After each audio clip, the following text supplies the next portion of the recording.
Meaning of hard disk. Hard disk. Hard disk. Hard disk. Hard disk. A hard disk is a storage device that is commonly used in computers to store data.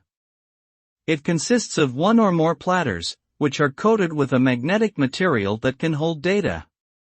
The platters spin at high speeds while read/write heads move across them, allowing data to be read from or written to specific locations on the disk. Hard disks are often used for long-term storage of files, programs, and other data on a computer, and their capacity is measured in gigabytes or terabytes depending on their size. They are an essential part of modern computing and have greatly increased the amount of digital information that can be stored and accessed.